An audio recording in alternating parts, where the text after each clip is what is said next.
Beer is awful, right? Wrong. There are countless local breweries all over the country that make great beer. Amazing beer, also known as craft beer. Beer you can savor rather than chug. Each week, we'll take you to a brewery, brew pub, or beer festival, give you a tour, and then drink the beer. All of it, for the betterment of mankind. The beer you drink can be great. So put down that red party cup and start drinking beer like an adult. This is Crafty. Hello and welcome to another episode of Crafty, the web series about great local beer. I'm TK, the series director, producer, and co-creator of the show. I'm also the editor of the show. I wear many hats.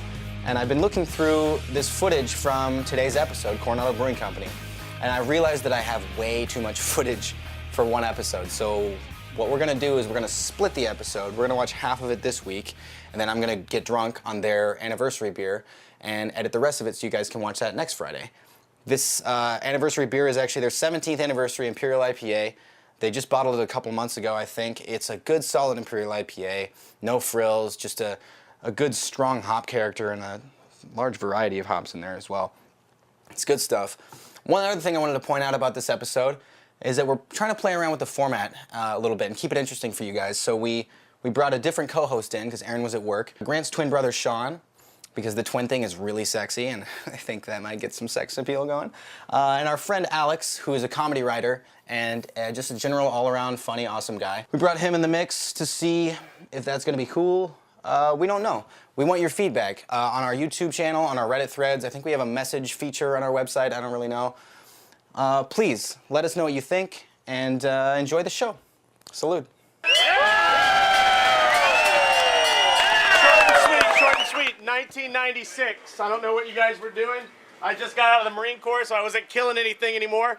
So that was awesome. Rick was a great surfer and underwear model. His brother was a tennis prodigy. They decided to do something great for the community, and they created the Coronado Brewing Company right across the bridge on Orange Avenue. Since then, they've been a San Diego staple. Rick and Ron Chapman, they're like family to us. Sean DeWitt, I don't know if Sean's here, but Sean and the whole gang. Obviously, we know a lot of people in the industry. We have a lot of friends at Hamilton's. But these guys are honestly part of our family. They really are. Every year we go to their anniversary. Every year we want to be part of it. You'd rather have a really good beer made by really good people than a f***ing awesome beer made by a bunch of assholes. Or maybe that's just me. So, enjoy it. Have a good one. Coronado Brewing Company is doing a second Saturday tap takeover at Hamilton's Tavern. Who would pay the iron price to do such a thing? None other than Rick. Good to see you, sir. See you. Now, Rick, you and Ballast Point and Stone, you guys all kind of started at the same time back in '96. How has the craft beer scene changed between now and then? It's probably the people realizing what craft is now, and bars recognize it, where before we'd have to go in and educate them what craft beer was. Now everybody in town knows what craft beer is. All the bars know what it is, and it's a lot easier to sell beer, even though there's a lot more breweries. For years, it was just pounded on the door, trying to get them to recognize us with very little luck. Now they're actually calling us. Rick, what's the ceiling for an operation like yours? Stone and some of the other companies produce quite a few 100,000 barrels a year. What number kind of makes you nervous, and what number would you say, wow, I can't believe we just did that? Well, our new facility will be able to do about 65,000 barrels once it's fully built out. After that, I'm not sure. Do we want to go to the next level if the demand's there? You know, that'll be building a brewery that can do probably 100, 150, 200,000 barrels. I think we just need to wait and see where we are in a year or two. Rick, do you remember a point when you looked at the sheets and you tallied up the numbers and you said, oh my God, we're actually making X amount of barrels? This year probably, when I know that we're going to hit about 18,000. That's pretty massive growth for a small company like ours. So going from 8,000 to 18, that's more than double the business. Now your new facility is just a brew pub and bottling facility. Do you feel like you're ever going to go back to your roots and also have a restaurant? Possibly at that location. We have an option on the building next door. We're always flipping rocks over, looking at it, and when the right one comes, yes, we probably will do another one. Nice. With more Diablo surf and turf? Absolutely. Rick, what's your favorite Coronado beer? The Orange Avenue Wit, I drink most of the time. In the wintertime, I drink the Mermaid's Red. What about other local brewing companies? Like Green Flash beer. I like their Saison. Oh, sorry. Yeah, Hey, what's up? Ask them if they want to do a collaboration with Mother Earth. Okay, yeah, I'll ask. How do you feel about doing a collaboration with Mother Earth? They make great beers, so I'd probably hook them up with my brewers. It's probably not gonna work. Yeah, see you later, babe. All right, bye. Well, do you have any other upcoming collaborations with other breweries? We just did one with Freigeist out of Germany, Cologne, Germany, last week. We did a Hefeweizen, hopped up Hefeweizen over at our brew pub. We're doing a collaboration with Cigar City out of Florida in July. Is there anything else exciting that we have to look forward to from Coronado? We have a barrel age program that we're really getting underway. We've done some barrel aged beers previously. We're doing our first anniversary packaged beer. We're finally going to put it in the bottle. So I'm excited about that beer. Rick, I gotta learn more about your beer. What do I have to do? Come on inside. We've got 24 Coronado handles in there. If that's not enough, we can head over to the brew pub, have some, or over to our tasting room in San Diego. Sounds like a plot. Let's do it. So we went inside Hamilton's, which is really a great beer bar, and Scott was very friendly and he gave us a very generous pour. But eventually we did have to leave so we could talk to Sean DeWitt at the new production facility. We're here with Sean, but we're also here with Sean. So we're going to talk a little bit about the brewery. So Sean, what do you do here? Well, I'm actually the...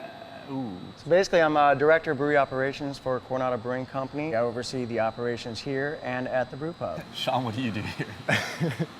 Well, I'm the A2 today, and I'm also trying to take Aaron's job. Sean, how big is your brew house and bottling assembly line? So basically, we have a 30-barrel brew house. We have 6 60-barrel fermenters. We've got 2 90 barrels and 5 120s. As of now, we can do up to 90 barrels in one day brewed, but we did add an extra mash tun, and that will allow us to fill up one of the 120s in one day. As for the bottling line, basically it's a Prospero 3000. We can bottle a pallet of 22 ounce in about 15 minutes. Trying to keep up with demand. Thirsty people out there. A lot of them. Craft beer's never been better. I've been doing this for 17 years, and this is as good as I've ever seen it. How has the brewing schedule changed since moving from your old operation to this one? The old operation, we were able to brew 20 to 30 barrels a day, and then bottling-wise, we could never bottle more than 4 pallets in one day because that's all we can get out of one 20-barrel tank. So we're looking to possibly upgrade our new bottling line, but we just spent $500,000 on this one, so we got to get some return out of it. Right. Yeah. All bottling takes place here. The only thing that comes out of Coronado is specialty draft kegs. So you say you have beer here? That is true. We have lots of beer here. I'll do milk stout. It's like drinking chocolate milk. So exactly how many barrels do you output per year? 8,000 for 2012, and 2013 we're slated to do around 18,000. So that just goes to show you how well the craft beer business is doing these days. And it's not just us, it's all breweries in San Diego and across the country. Do you think maybe you're going to have to expand to an even larger facility to accommodate such growth? I do, and actually we have more tanks coming. We have 2 more 120s coming. They should be here by the end of summer. I gotta say, when I did first walk in here, I thought it was more than enough space for many years, and less than a year we had basically filled it up. So how much beer is too much beer? What do you think is the maximum output that you would see yourself as a company producing? I would say we're comfortable doing more.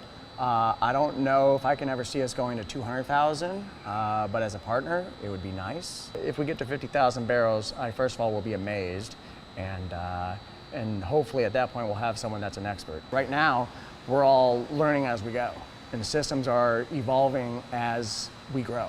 I mean, it makes me nervous at night because I feel that I can't make enough beer for the orders, and that's good, as opposed to saying, oh, I got too much beer and no one wants to buy it. Sean, you guys have a big emphasis on bottling. How did you go from being a small brew pub to a facility that produces and sells so many bottles? Was it a gradual thing, or was it kind of planned? The way it started was basically when we opened up in '96, we opened up with just the brew pub in Coronado, just doing draft. From there, what happened was the local hotels said, we want the local beer. So we decided to do distribution.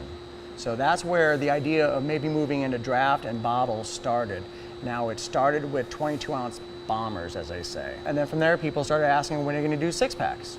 We never gave it much thought. And before we knew it, we knew we couldn't keep up with demand at our brew pub. And thus, the move to the Knoxville facility. Coronado Brewing Company's always just done that. They just kind of shoot from the hip and just roll with it. And then when someone asks us, hey, when are you going to do this? We think about it and say, maybe we can do that. Same with barrel aging. I mean, we never gave any thought. We never said, let's do barrel aging. It was people asking us, oh, well, I see that Ballast Point or Stone or AleSmith or whoever is doing barrel aging. when are you guys gonna start doing barrel aging? And we'd say, okay, well, that sounds good to us. There'll be water if God wills it.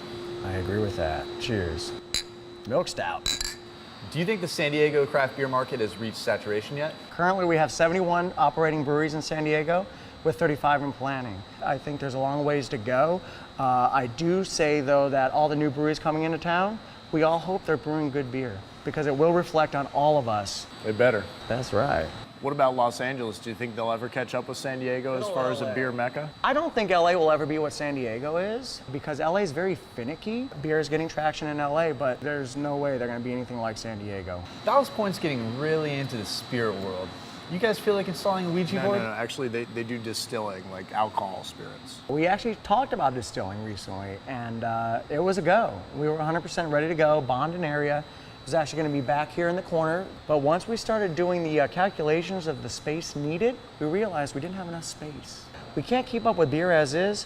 Why would we start distilling? Maybe someday we might distill. Currently, not possible. We don't have enough space or knowledge. Sean, Greg Cook recently spoke out against producing shandies. He said that they would further drive a stake into the heart of the beer making industry. What are your thoughts on such flimsy drinks? Oh, good old Greggy Babes.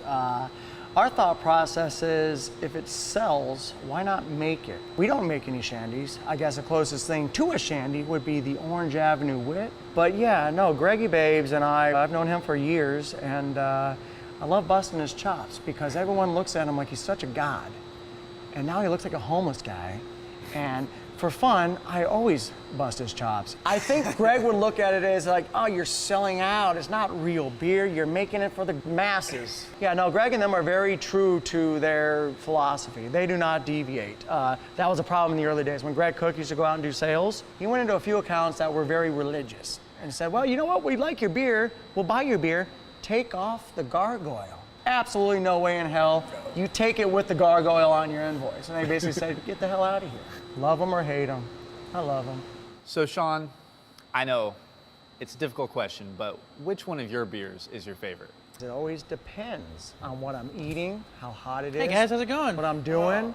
We're actually busy working. Oh, you Well, busy? Am I disturbing I you? suppose I use the term work loosely. So Alex, do you have anything else to ask Sean? Actually, I do have a lot of questions. The first question that struck me as soon as I walked in here was, what's the name of the mermaid that's on all your logos?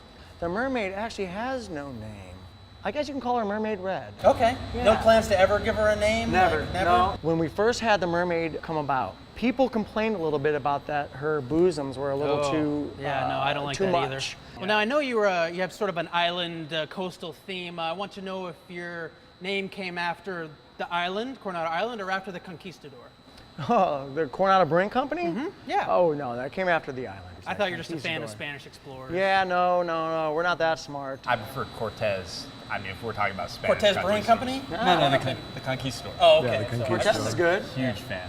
Now, I'm still a little fascinated with this whole mermaid thing. I'm kind of a fan of mermaids. I want to know, have you ever seen a mermaid, like in real life, like for reals?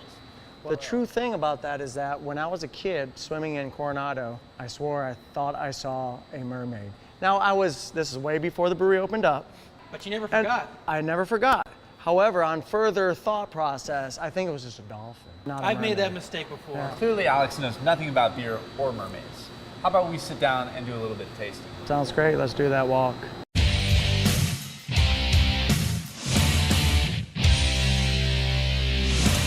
That's it for this episode of Crafty. Tune in next week for the thrilling conclusion. And maybe tune in the next week when we go to Acoustic Ales. And maybe the next week when some would call a season finale takes place at Hangar 24 Brewing Company. And as always, remember, drink responsibly. And by that I mean, no, I'm not your dad. Like, figure it out.